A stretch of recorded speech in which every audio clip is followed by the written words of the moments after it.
नमस्कार दोस्तों, वेदांत से नाम है हमारा। आप देखना शुरू कर चुके हैं वक्त की आवाज़ चैनल। दोस्तों, वक्त की आवाज़ चैनल खबरों की दुनिया का आज काफिला आ पहुंचा है। जैसे कि आप देख सकते हैं मेरे पीछे जिला एवं सेशन न्यायालय कोटा। जी हाँ, आज हम कोर्ट में खड़े हैं। कोर्ट में अभिभाषक परिषद का एक ऑफिस होता है, यानी बार काउंसिल।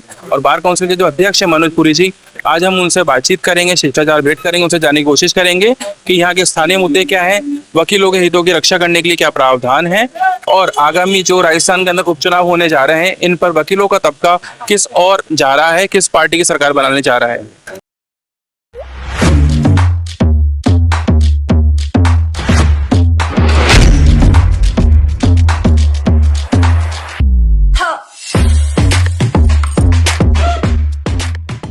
नमस्कार सर। नमस्ते सर, मैं आपसे पूछना चाहूँगा कि बार काउंसिल के अध्यक्ष के रूप में आपकी मुख्य जिम्मेदारियाँ क्या रहती हैं?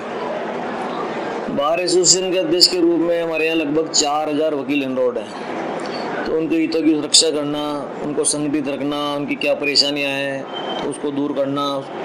और समझिए क्योंकि इतने सारे वकील हैं, पक्षकार भी इतने सारे हैं, तो उनके बीच में आपस में सामंजस्य बनाए रख करके, बार और बेंच के बीच में सामंजस्य बनाए रखना, पक्षकारों और वकीलों के बीच में संतुलन रखना, और वकीलों के बीच में आपस में भी कोई वाद विवाद हो तो कुछ नियम कानून हमने बना रखे, उसके हिसाब से उनकी समस्या का समाधान करना, वकीलों के वेलफेयर का ध्यान रखना, ये हमारी प्रमुख जिम्मेदारियां यहाँ पर है। सर, अभी भी आपने जिक्र किया कि पब्लिक के जो वकील हैं उनके वेलफेयर के लिए भी आप लोग काफ़ी काम करते हैं।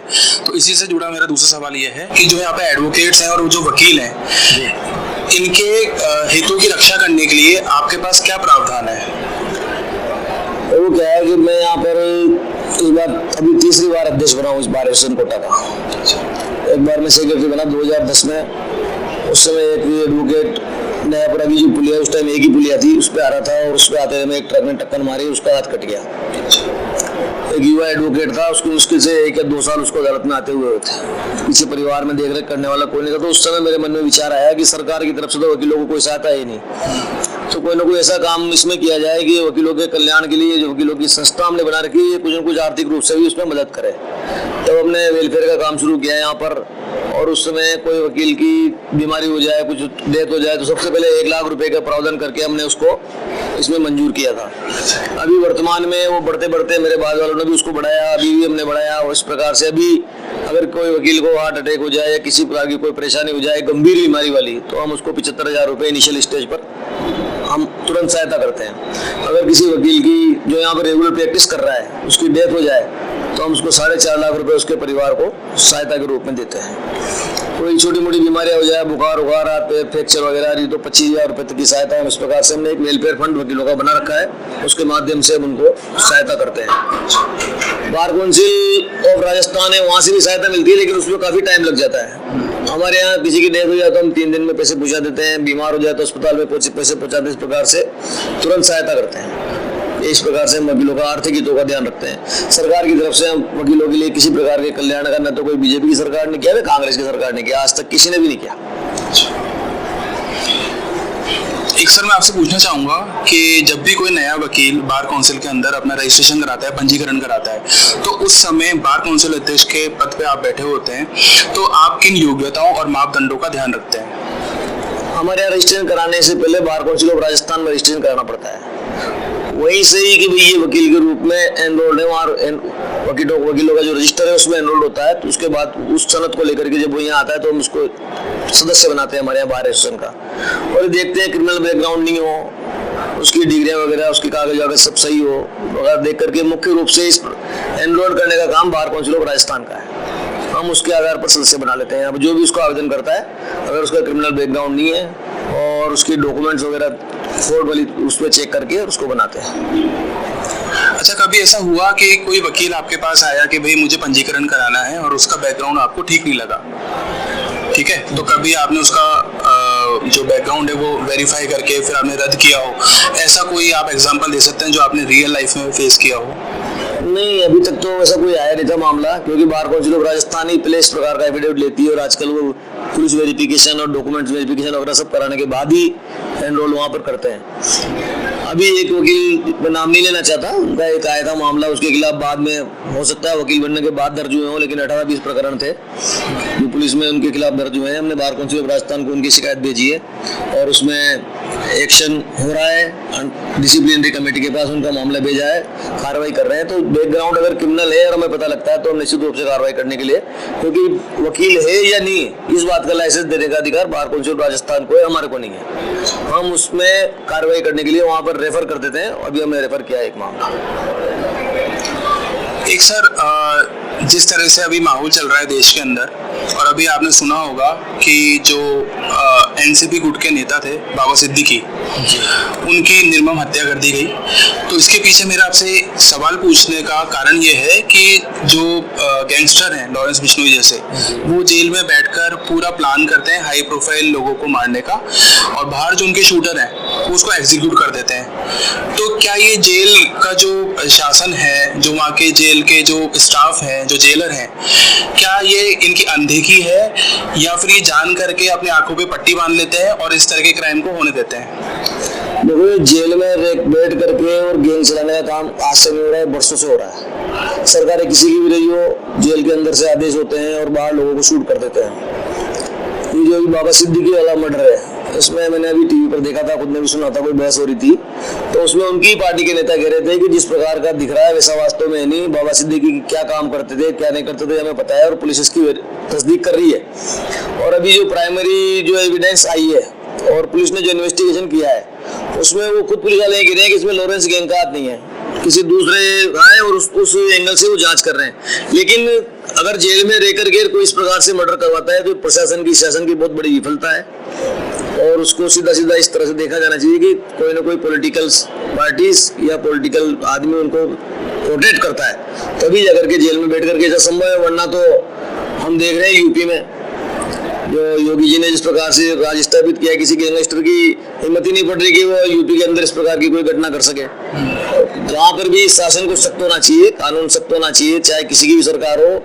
जो आदमी अपराधी बनकर के जिसको न्यायालय ने जेल में डाल रखा है, उसको अगर सुविधाएं मिलती है तो वो गलत है। सर, जैसे जो कानूनी शिक्षा होती है, इसका जो स्तर है उसको बढ़ाने के लिए, और वकीलों का जो प्रशिक्षण होता है, प्रैक्टिस होती है, इसको और बेहतर करने के लिए कानून विभाग को किन योजनाओं पर काम करना चाहिए?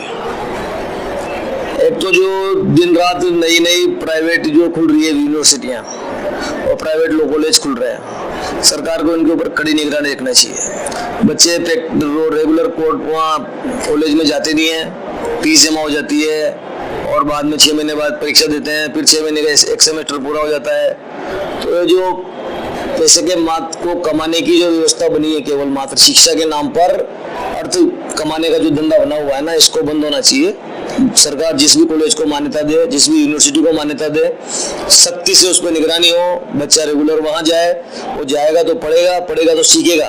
तो नए वकील आ रहे हैं, अधिकांश को कानून की जानकारी नहीं है, प्रैक्टिकल नॉलेज नहीं है, और वो केवल डिग्री लेकर के आ जाते हैं। बहुत ज्यादा परेशानी यहाँ पे आकर के फील्ड में उनको अनुभव होती है। और सीनियर्स के पास जब वकील आता है तो उनको भी परेशानी होती है कि यार ये क्या पढ़ के आया और क्या सीख के आया। तो सरकार को इसके ऊपर आमूलचूल परिवर्तन करना चाहिए। कानून भी बदल रहे हैं, अभी सारे कानून बदल दिए सरकार ने। बड़े बड़े जो 40-40, 50-50 साल के वकील हैं, उनको परेशानी आ रही है, जजेस को परेशानी आ रही है।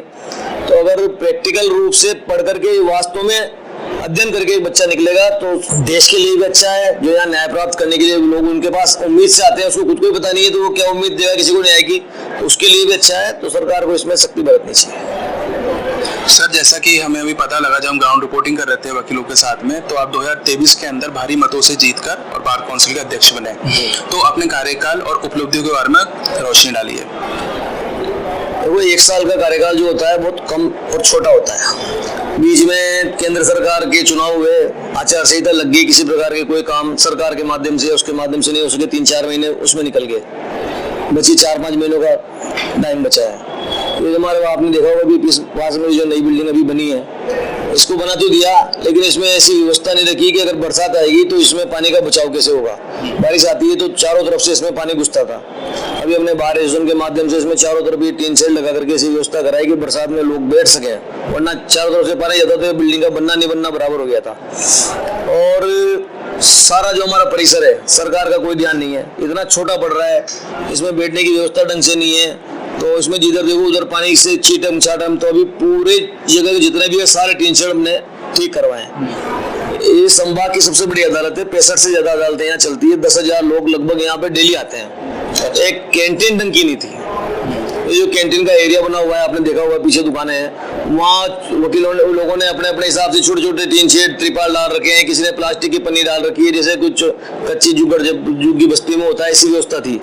हमने अभी सबको हटा करके और एक बड़ा अच्छा लगभग 16, 17, 20, 18, 20 फीट की हाइट का टीन शेड करवाया है। इससे हवा का प्रॉपर आवागमन हो, रोशनी की अच्छी हो, पंखे लगाए हैं और लाइट का अरेंजमेंट्स किया है। सभी को एक जैसी व्यवस्था वहाँ पर की है। अभी उस प्रोजेक्ट पे हमारा काम चल रहा है, सीटिंग अरेंजमेंट और बाहर दुकानों के वहाँ रेलिंग और एक जैसे रंग से उनको पुताई वगैरह की व्यवस्था का काम चल रहा है। कुछ दिन बाद, 15-20 दिन बाद, महीने भर आप देखोगे तो कैंटीन एक बहुत अच्छी, लोगों को भी आकर के बैठने में लगी। भाई हम कोटा की सबसे बड़ी अदालत की कैंटीन में बैठे हैं, तो ये हमने अभी करवाया है। इसके अलावा अभी लोकसभा अध्यक्ष जी यहाँ पे आए थे। ये जो टीन शेड लगे हुए हैं हमारे यहाँ, हमारी कोशिश है हर टीन शेड की जगह पर पक्का निर्माण हो जाए और डबल स्टोरी हो, ताकि वकील बैठ सकें। क्योंकि वकील यहाँ 300 के लगभग हर साल आ रहे हैं। बैठने की व्यवस्था तो 80 साल पहले वाली जगह ही है। 80 साल पहले भी यही अदालत थी, आज भी यही है। उस टाइम 20, 25, 30 वकील थे, आज 4,000 वकील हैं। उस टाइम 5-7 अदालत थी, आज 65-70 अदालतें हैं। 15-20 अदालतें तो किराए की बिल्डिंगों में चल रही है। तो हमने ऐसी व्यवस्था की। तो अभी ये जो परिसर है, उसका जितना एरिया है, उसको टीन शेड की जगह पक्का निर्माण का काम शुरू होने वाला है। ये पार्क का एरिया, इसमें भी निर्माण शुरू होने वाला है। ये जो स्कूल की जमीन है पास में, हमने लोकसभा अध्यक्ष से कहा है इसको अधिग्रहित करके अदालत के लिए दिया जाए, ताकि ढंग से अदालतें चले। जो किराए के भवनों में चल रही है वो यहाँ आ जाए, इसमें चल जाए, तो सरकार का किराया बचे, पक्षकारों को इधर उधर नहीं घूमना पड़े। बुजुर्ग वकील हैं, उनको 1.5 किलोमीटर 2 किलोमीटर तक जाने में बहुत परेशानी होती है। 3-3 मंजिलें चढ़ने में परेशानी होती है। गर्मी के दिनों में तो हालत खराब हो जाती है। तो एक ही जगह सारी अदालतें हो, इसके लिए हम काम कर रहे हैं। मुझे लगता है कि साल 6 महीने में यहाँ पे स्कूल की बिल्डिंग भी हमारे को मिल जाएगी और अदालत एक अच्छे परिसर में संचालित हो सकेगी। चलिए, उम्मीद करते हैं कि जो आपके प्रयास हैं सफल होंगे। कोटा के अंदर आपने देखा है कि स्टूडेंट्स के जो सुसाइड्स हैं वो कम होने का नाम नहीं ले रहे हैं। आए दिन हम खबर सुनते हैं कि कभी कुनाडी के हॉस्टल में सुसाइड हुआ, कभी जवाहर नगर, कभी नया नौरा। तो मेरा सवाल से संबंधित ही है कि सुप्रीम कोर्ट ने ये कहा है कि हम नीट की काउंसलिंग नहीं रोकेंगे। कोटा में जो सुसाइड हो रहे हैं, इससे नीट की काउंसलिंग का कोई लेना देना नहीं है। एक मैं आपको एग्जांपल बता देता हूँ कि अभी इसी साल अप्रैल में रोहतक के रहने वाले छात्र ने कुन्हाड़ी हॉस्टल के अंदर आत्महत्या करी थी, पर उसके गर्दन के आसपास और शोल्डर के आसपास काफी गहरे घाव थे और उसका शव लटका पाया गया था पंखे से। तो पेरेंट्स को ये लगा कि ये सुसाइड नहीं, ये मर्डर है। तो उन्होंने ऑटोप्सी रिपोर्ट और बाकी जो पोस्टमार्टम वगैरह की डिमांड करी, कोर्ट के अंदर भी याचिका दाखिल करी, लेकिन अभी तक वो मामला पेंडिंग है। तो इस पर आप क्या कहना चाहेंगे? वो कोटा में जो आत्महत्या का मामला है, टीवी पर भी बहुत जोर शोर से उठा है, लेकिन क्योंकि मैं कोटा का हूँ, कुनाडी क्षेत्र में अभी मेरा निवास है।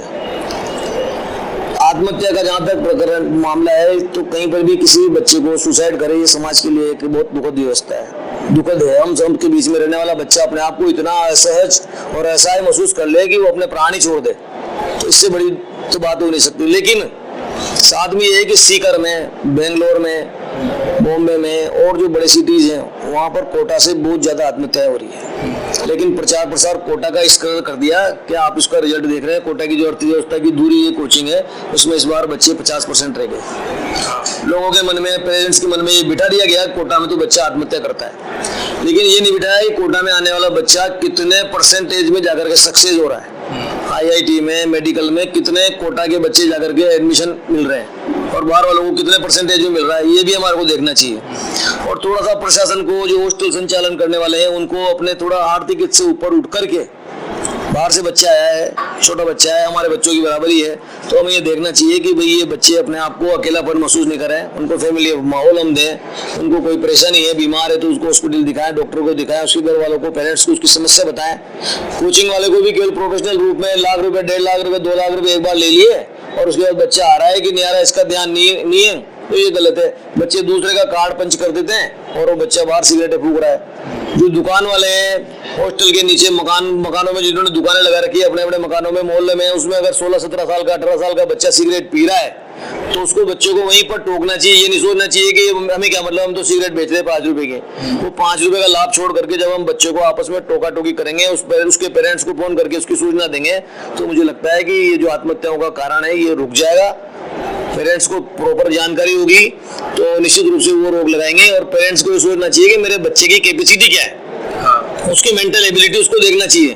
पड़ोसी का बच्चा डॉक्टर बन गया इसलिए मुझे भी कोटा में कोचिंग में भेज करके बच्चों को डॉक्टर बनाना है। बच्चा बनना क्या चाह रहा है, वो मास्टर बनना चाहता है, वो वकील बनना चाहता है, या वो इंजीनियर बनना चाहता है, या वो खेती करना चाहता है, या वो खिलाड़ी बनना चाहता है, संगीतकार बनना चाहता है, वो क्या बनना चाहता है उसकी रुचि देखें और उस हिसाब से उसको डालें। कंपटीशन में नहीं पड़े समाज में देखा देख को अपने आप को कहते ना आड़ोती में आवड़ा और गोड़ा फोड़, तो वो वाली बात नहीं होना चाहिए। अगर बच्चे में कैपेसिटी तभी उसको यहाँ भेजें बिना बात में। और फिर खुद की पर्सनल वो भी देखें, इनकम का सोर्स भी। माँ बाप की कैपेसिटी नहीं होती, बच्चों को उधार सुधार करके भेज देते हैं। बच्चा यहाँ इसमें रहता है, मेरे बाप के ऊपर तो कर्जा हो गया, अब अगर मेरा एडमिशन नहीं हुआ तो क्या होगा, वो घर नहीं जाना चाहता और उसमें गम में सदमे में आकर के डिप्रेशन में चल जाता है और आत्महत्या कर लेता है। ये भी एक बहुत बड़ा कारण है। तो इन सभी बातों को देखेंगे तो आत्महत्याओं से निजात हमारे को मिलेगी। सर, एक रियल लाइफ एग्जांपल हमारे सामने बहुत सारे ऐसे आते हैं कि आमतौर पर हम देखते हैं कि मार्केट के अंदर खासकर जब एक वकील दुकानदार से कोई भी चीज़ खरीदने जाता है और अगर उनके बीच कुछ अनबन हो जाती है पर्टिकुलर प्रोडक्ट को लेके या वो प्रोडक्ट सही नहीं है, तो वो ग्राहक और दुकानदार का रिश्ता भूलकर अपनी वकालत झाड़ने लग जाता है। इस पर आप क्या कहना चाहेंगे? देखो, वकील ग्राहक में और आम ग्राहक में फर्क होता है। आम ग्राहक को अपने अधिकारों का पता नहीं है, कानून का पता नहीं है। वकील को पता है कि मेरे क्या राइट्स हैं और इस चीज को जो बेच रहा है उसके संबंध में क्या क्या कानून है, क्या अधिकार हैं। मैं अगर दुकान पर जाऊंगा तो एक्सपायरी डेट भी देखूंगा, मैन्युफैक्चरिंग डेट भी देखूंगा, मैक्सिमम रिटेल प्राइस लिखी है वो भी देखूंगा। आम आदमी नहीं देखेगा। तो जब वो वकील देखेगा और उसको बताएगा कि भाई ये गलत कर रहा है तू, और अगर वो उससे बहसबाजी करता है और फिर कहता है कि वो वकालत झाड़ रहा है, तो ये गलत है। वकील कोई वकालत नहीं झाड़ रहा, वकील केवल जो सरकार ने नियम कानून बनाए हैं वो उनको बता रहा है। वो बताना सामने वाले को, क्योंकि वो गलत कर रहा है, मिलावट का घी बेच रहा है, मिलावट की चीजें बेच रहा है, मिलावट के मसाले बेच रहा है। ये नहीं देख रहा कि ये खरीदने वाला मेरे रिश्तेदार, मेरे परिवार का आदमी खरीद के लेके जाएगा, इस जहर को और कैंसर का शिकार होगा। इस बात के कारण तो वकील कोई अपनी तरफ से नहीं झाड़ता है। वकील तो केवल जो है नियम कानून तोल है, कम तोल रहा है तो वकील उसको बताता है भाई ये कम तोल रहा है, तो वो आवाज उठाना जानता है। एक आम आदमी आवाज नहीं उठाना जानता। यही वकील और आम आदमी की ग्राहक में फर्क है और ये दुकानदार को खरीदती है, इसलिए विवाद होता है। एक सर, मेरा आपसे आखिरी सवाल यह है कि जैसे कि हम जानते हैं अभी 13 नवंबर को राजस्थान में उपचुनाव होने जा रहे हैं 7 विधानसभा सीट्स के ऊपर। तो जो वकीलों का तबका है, ये इसका रुझान और मत किस ओर है, किस पार्टी की ओर है, और आपको क्या लगता है कि इस बार कौन सी पार्टी बाजी मारने में कामयाब होगी? अभी ये जिस क्षेत्र में चुनाव हो रहे हैं वहाँ की जनता ज्यादा इस बारे में जानती है, क्योंकि अपने वाड़ोती क्षेत्र में तो एक भी सीट पर उपचुनाव नहीं है। और देश की क्या आवश्यकता है, देश को कौन अच्छी तरह से चला रहा है या चला सकता है, देश की सुरक्षा का, देश की पूरे उसका जो वर्ल्ड में जो इस टाइम चल रही है उथल पुथल, उसके बीच में अपने यहाँ के अधिकारों को सुरक्षित कौन रख सकता है, इस बात को देख करके जनता वोट देगी। अभी लोकसभा के चुनाव निपटे हैं, विधानसभा के भी निपटे हैं, सबने देखा है जिस प्रकार जनता ने वोट किया। जनता बहुत समझदार है, विधानसभा में किस पार्टी को जिताती है, लोकसभा में किसको जिताती है, तो कहने की आवश्यकता नहीं है। लेकिन मुझे लगता है जनता का फैसला जो भी होगा बहुत अच्छा होगा। बहुत बहुत धन्यवाद हमारे साथ जुड़ने के लिए। हम आपको उज्जवल भविष्य सजीवन की कामना करते हैं। बहुत बहुत धन्यवाद।